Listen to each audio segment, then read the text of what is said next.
to thank the organizers for inviting me to this meeting. I'm sorry I'm not there in person. It would be much more fun to be in Australia than to be in snowy Iowa. So the title of this talk is Unravelling the Coronavirus Threat, a Comprehensive Overview. This is a large endeavor for 20 minutes, but I will do the best that I can. So to go over a few facts about coronaviruses that I think most people will know from the pandemic. These are large RNA, positive strand RNA viruses. At 31 kb, they're almost the largest RNA viruses, but other members of the Nidovirales family are larger, up to 54 kb. These larger ones infect worms and other small creatures, and we don't understand why there's such huge differences in genetic information. There's a broad diversity across mammalian and avian species. These viruses infect many mammalian species in the lungs. Human, of course, we know about. Cows, before the pandemic, it was known about. They infect the gut as well, especially swine coronaviruses. And then some are neurotropic. MHV is one that we've studied for a long time. Doesn't infect mice in the wild in the brain, but it's very useful for studies of brain disease. So coronaviruses were first identified in 1931, and then that was a chicken coronavirus, infectious bronchitis virus, and now there's 9 human coronaviruses. 4 cause the common cold, OC43-229E, NL63, and HKU1. We know about the SARS-CoV and SARS-CoV-2 and MERS-CoV, and then there's 2 new coronaviruses that some of you may know about already, and I'll discuss in a minute. So SARS coronavirus exhibited interspecies transmission, and this was well studied in 2002, but it was not the first illustration. Just to go through this one quickly. So SARS-CoV almost certainly came from a bat coronavirus, though it's never been found that a bat species close to it have been. Probably in markets in Guangdong province, they infected palm civet cats and raccoon dogs. And then humans got infected, and humans spread person to person, and it led to through a widespread epidemic with almost pandemic capacities. And at the end of it all, there's about 8,100 cases with about a 10% mortality. So other coronaviruses have done the same thing. Another example is bovine coronavirus. This probably came from a common ancestor virus, and we don't really know what species was infected first. It may have well been a bat coronavirus. It could have been a mouse coronavirus. And the one that's most interesting is bovine coronavirus, shown here. This virus is very closely related to the human cold coronavirus, OC43. And we think it crossed into human populations in about 1890. This was the time there was a widespread respiratory virus outbreak, believed to be flu, but with novel features. And so whether this was really OC43 crossing over or was truly a novel flu virus isn't known. From cows, the virus spread to many other animals: deer, giraffes, llama, alpacas, sheep. So this virus is able to cross species very readily. And then I mentioned a little bit about these human crossovers that occurred recently. There was a virus in Malaysia that caused pneumonia. This was a virus that was a combination of canine coronavirus 1, canine coronavirus 2, and feline coronavirus. And then another example was the children infected with porcine delta coronavirus. This seems to be a direct crossover from pigs to people. Again, this doesn't cause pneumonia, but its significance isn't clear.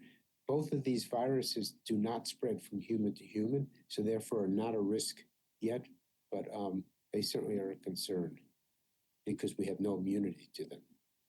And so coronaviruses frequently undergo recombination crossing species. So another example is feline coronavirus. So feline coronaviruses causes usually diarrhea in cats, and it's pretty benign.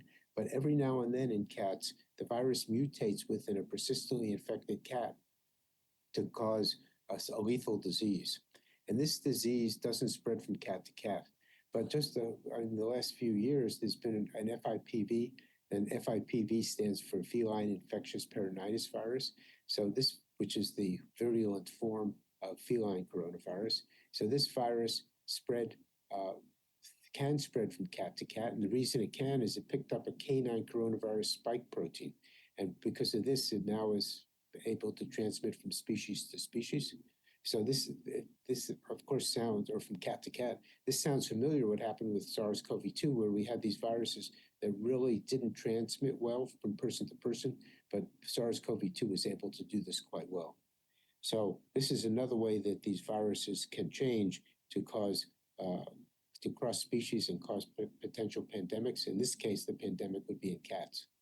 So this is just an example. I won't show this anymore. Another thing about coronaviruses that's important to think about is that they cause immunopathological disease. So this is one of my favorite slides. This is mouse hepatitis virus, and if a mouse gets infected with mouse hepatitis virus,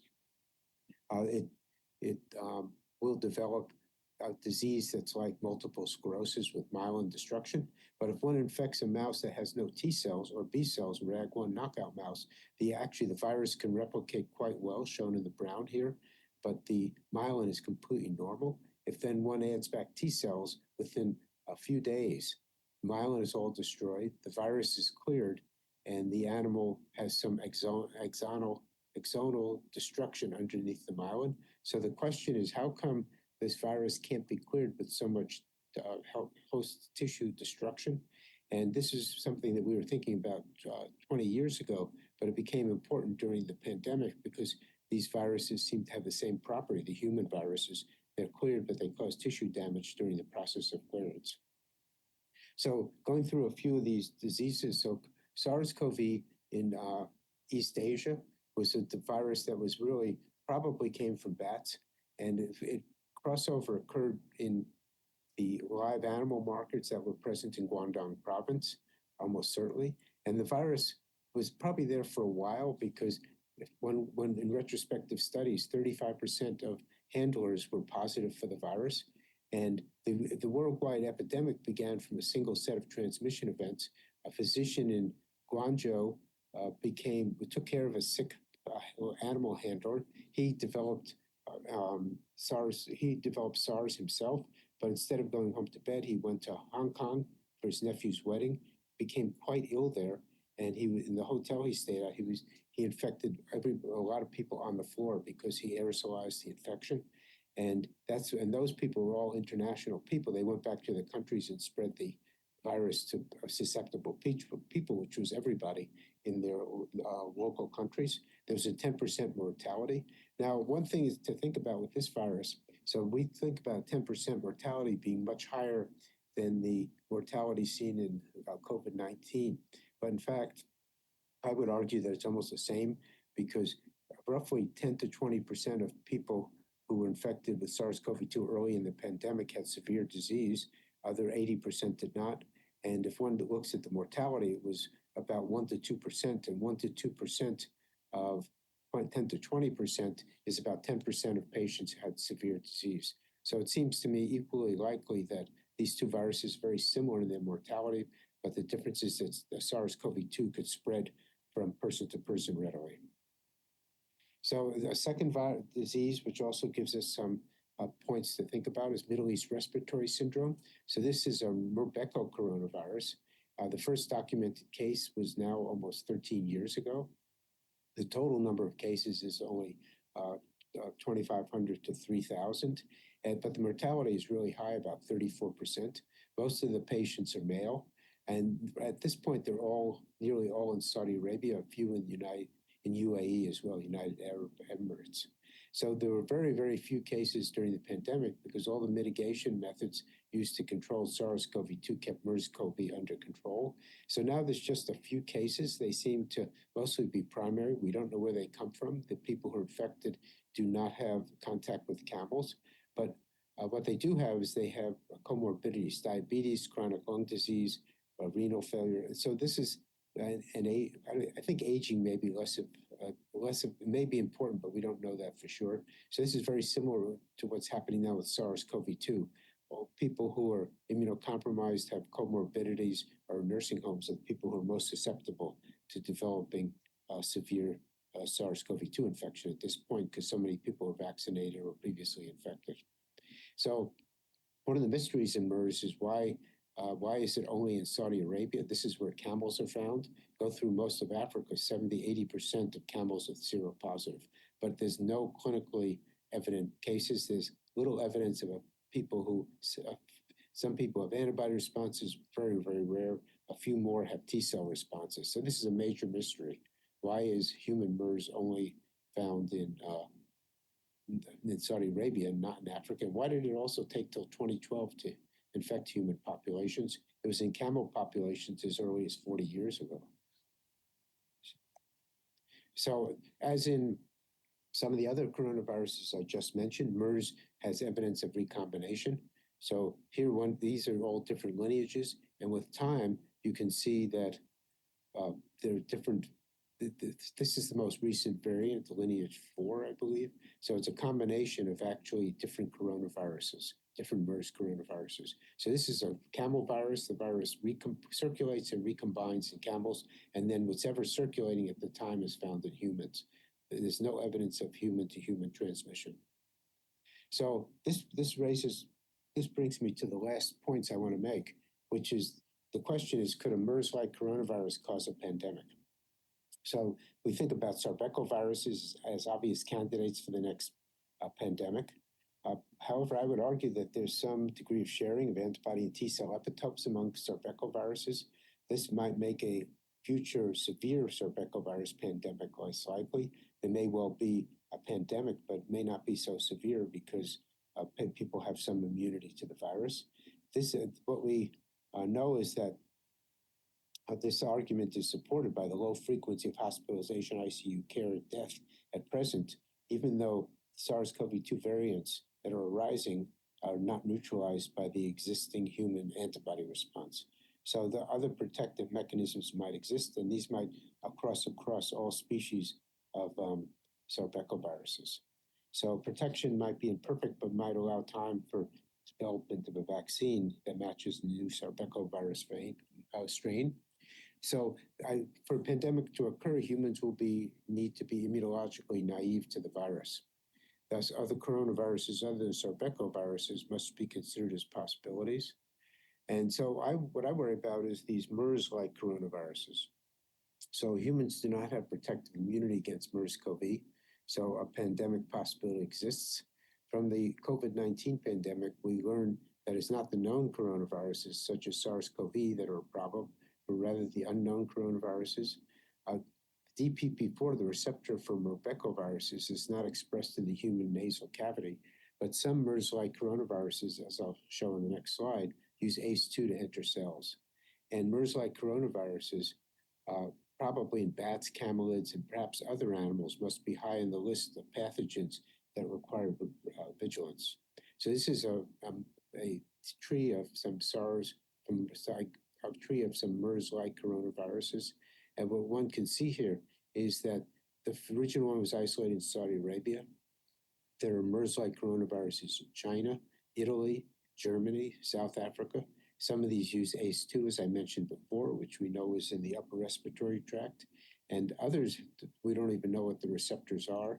So these viruses, we just don't know if these viruses could acquire the ability to not only infect human cells, but also spread from human to human.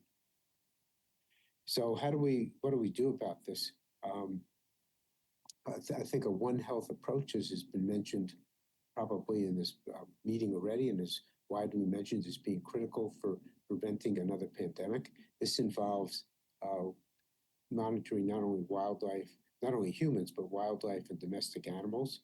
And surveillance is needed to identify the viruses with the most pandemic potential, and even if it's not recognized as such. And surveillance has become an issue recently politically, because some people say, well, you shouldn't do surveillance because you're opening a Pandora's box. You're finding species that could be dangerous that may not normally be dangerous. What I think is that if these viruses are handled under the right precautions, that they should not, they're unlikely to cause a pandemic, and the benefit of knowing what viruses are out there outweigh the possibility of their causing a pandemic. Even as of now, we can't find SARS-CoV-2 itself either in wildlife or bats. So these viruses, by undergoing recombination and other modifications are really hard to detect. So I think we need to know as much as we can. And of course, there's caveats that for feline coronaviruses, mutations arose in a known coronavirus, feline coronavirus. So this virus would not have been detected by surveillance because it's present in all cats now. Then you have novel coronaviruses like the novel canine coronavirus that infects people. So this virus hasn't been detected in the wild, and maybe if it was detected in the wild, it would have been hard to know that it was a candidate for causing a human pandemic. So what do we do? So I think the surveillance is critical. We know how to do surveillance. We know field work has been done for many years. And certainly for Sebecovirus, Southeast Asia and Southern China may be most fruitful. But since we've now identified potentially relevant other coronaviruses, surveillance will need to be expanded to other places. PCR helps in the identification of potential pathogens rapidly, and people have started using wastewater monitoring to detect novel viruses. As of April 19th, 2024, 1,600 references in PubMed describe wastewater use, so this is becoming very common everywhere. And for SARS-CoV-2, it allowed detection of early variants. So, but critically, this needs to be extended to additional geographical areas. Morbecoviruses are only in Saudi Arabia because MERS-CoV is the only one that affects people, but from what I showed, it's important that we monitor other places as well. And of course, we need to monitor humans as well. We need to monitor human populations for antibody responses to coronaviruses identified in bats and other animals. We need to monitor hospitals in areas of high risk for unusual numbers of respiratory illnesses. And again, we need to do One Health approach with community involvement. And also we need to do serological testing in wildlife as much as is feasible. So one important thing to think about is what do we do with the information? Surveillance has to be focused. One of the concerns is, so some people are concerned we shouldn't do it at all because we're going to we possibly will allow a pathogen to infect human populations. Equally, on the other side, we have to figure out what to do with all the information we obtain. So for example, before 2019, we knew that there were bat coronaviruses that were able to infect human cells. And in retrospect, what could we have done with this information? Would we have developed vaccines? Unlikely. Antiviral therapies? Unlikely. But of course, it would have been great if we had, but we wouldn't have even had SARS-CoV-2. We would have had different viruses. So how to figure this out? How do you develop vaccines and other reagents? What's the best way to do this is really a difficult process. Right now, there's large groups like CEPI that are devoting money to developing vaccines and antiviral therapies. One of the good things about vaccines is we learned from the pandemic how fast a vaccine can be developed. So vaccines may be less critical as long as the S protein is always the target, and at least in terms of coronaviruses. For antiviral therapies, the key, if one wants to develop ones that are useful around the world, we need to do things differently because the cost of antiviral therapies can't be, it's impossible for low resource countries to buy them. So this is an important issue. And then so the conclusion, besides what I've said, is that we need to share our surveillance data. We need to make sure that sharing goes both ways, both from low resource countries that might have pathogens and from high resource countries that may be discovering information about these pathogens. And we need to make sure that, once again, that we have a One Health approach to all these issues. And we also need to be agnostic to the results. So we may not find a Sarbecovirus that's relevant, but maybe there's an alpha coronavirus or an Beco coronavirus that causes disease that we need to be aware of. So with that, I would like to thank you and take any questions.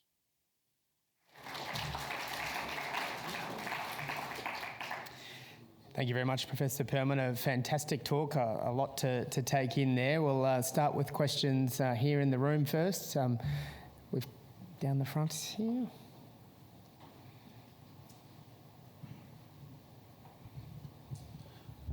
Good, whatever it is, Stanley and Barb from the Doherty.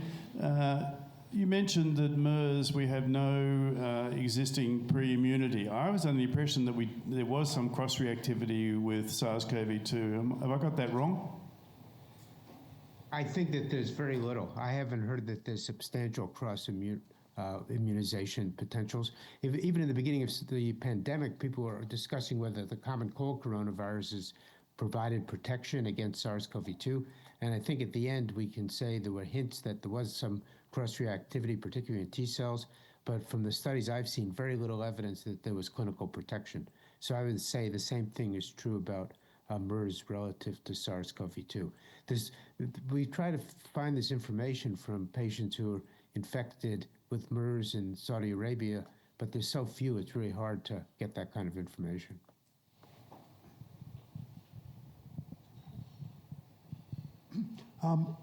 Post-mortem is rarely performed in Australia, certainly not for unexplained sudden deaths.